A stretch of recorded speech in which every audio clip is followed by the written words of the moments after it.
کرم فرما میرے مولا رحم فرما توافیق اور مروا صفا تک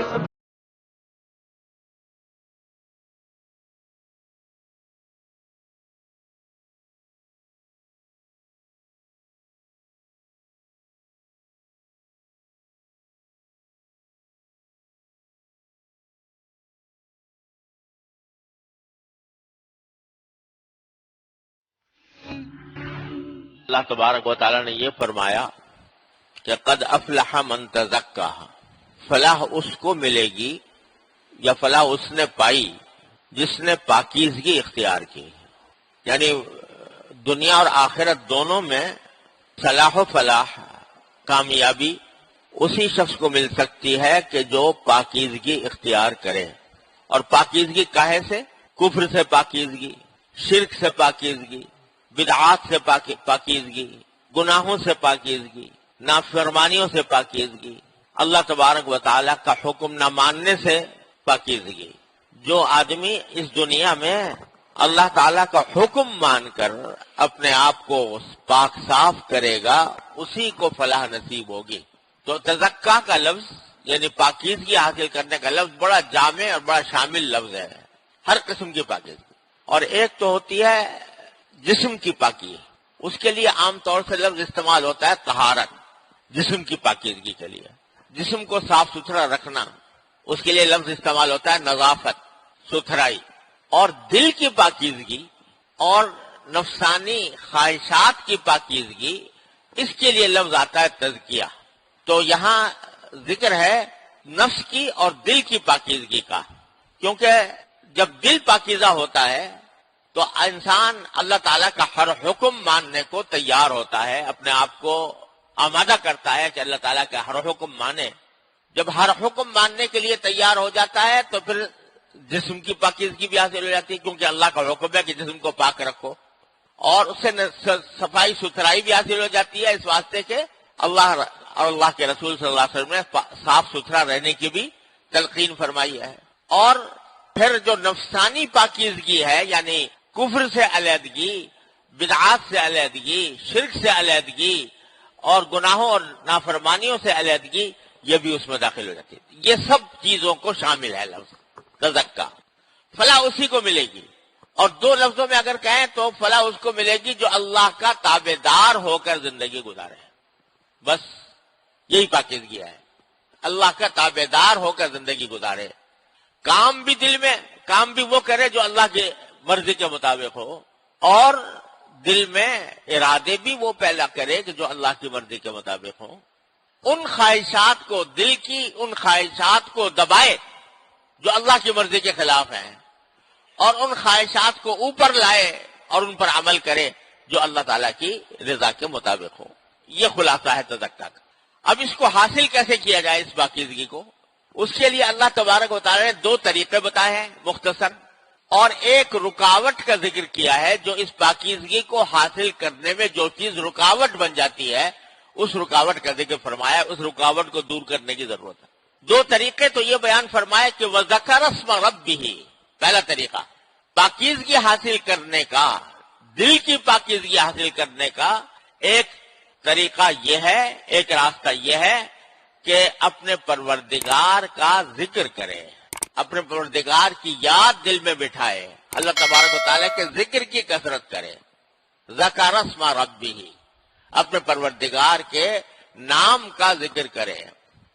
اور اگر دیکھو تو اگر کسی آدمی کے دل میں اللہ تبارک و تعالیٰ کی یاد بس جائے، اس کا ذکر زبان پر ہو، خیال دل میں ہو، تو یہ خیال اور یہ ذکر انسان کو ہر طرح کی برائیوں سے، ہر طرح کے گناہوں سے، ہر طرح کی نافرمانیوں سے بچائے گا۔ چور چوری کیوں کرتا ہے؟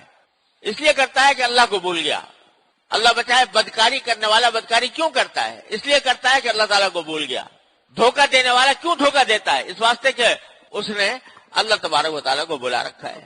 اگر اللہ کی یاد ہوتی دل میں تو وہ کبھی بھی کسی نافرمانی پر آمادہ نہ ہوتا۔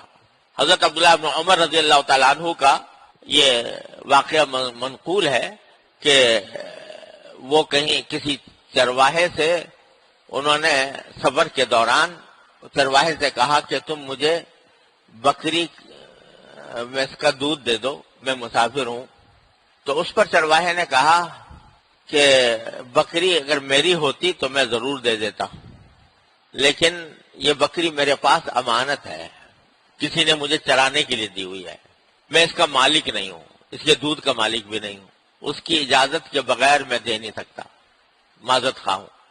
حضرت ابن عمر نے ان کو ایسے ہی آزمانے کے لیے کہا کہ ایسا کرو، میں تمہیں ایک ترکیب بتاتا ہوں کہ تم مجھے یہ بکری فروخت کر دو، میں تمہیں پیسے دے دیتا ہوں، اور جب مالک کے پاس جاؤ وہ پوچھے کہ بکری کا کیا ہوا تو کہہ دینا بکری کو بھیڑیا کھا گیا، اور بھیڑیا کھاتے ہی رہتے ہیں بکریوں کو، تو کوئی ایسی بات نہیں ہوگی، تمہارا فائدہ یہ ہوگا پیسے تمہیں مل جائیں گے، اور میرا فائدہ یہ ہوگا کہ بکری اپنے ساتھ رکھوں گا، جب بھی سفر کے دوران مجھے ضرورت پیش آئے گی تو اس کا دودھ لے کر پی لوں گا، دونوں کا فائدہ ہے. اس نے عبداللہ بن عمر کو یہ کہتے ہوئے سنا تو بے ساختہ اس کی زبان پر جو لفظ آیا وہ یہ کہ یا ھذا فأین اللہ، یہ تم جو بات مجھے بتا رہے ہو یہ میں کر تو لوں یا جنگل میں تنہائی میں، لیکن اللہ میاں کہاں گیا، اللہ کہاں گیا.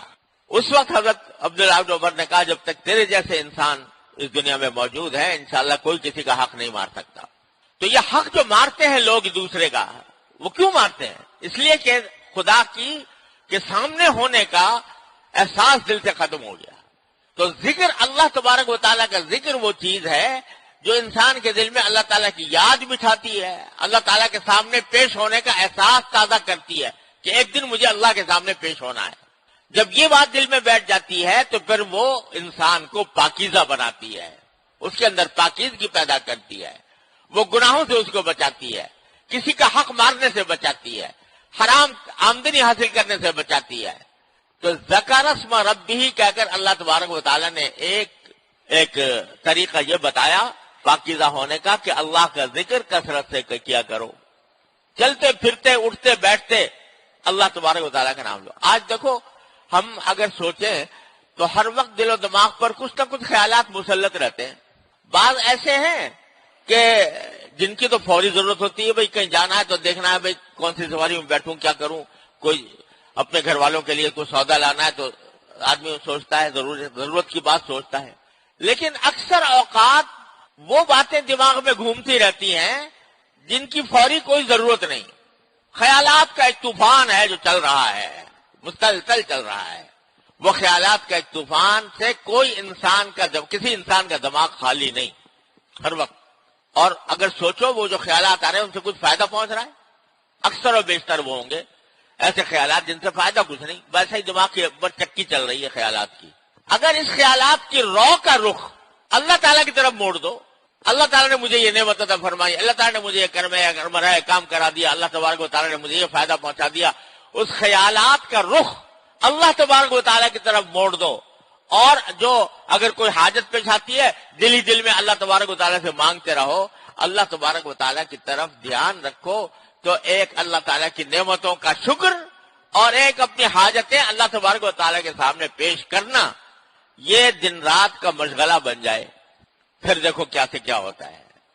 تو اس وقت اللہ تبارک و تعالیٰ کی یاد اور اس کا ذکر دل میں بس جائے گا. جب وہ دل میں بس گیا تو وہ تمہیں گناہوں سے بھی روکے گا، تمہیں معصیتوں سے بھی روکے گا، کسی کا حق مارنے سے بھی روکے گا، اللہ تعالیٰ کے سامنے پیش ہونے کا احساس دل میں جاگزین کرے گا. یہ طریقہ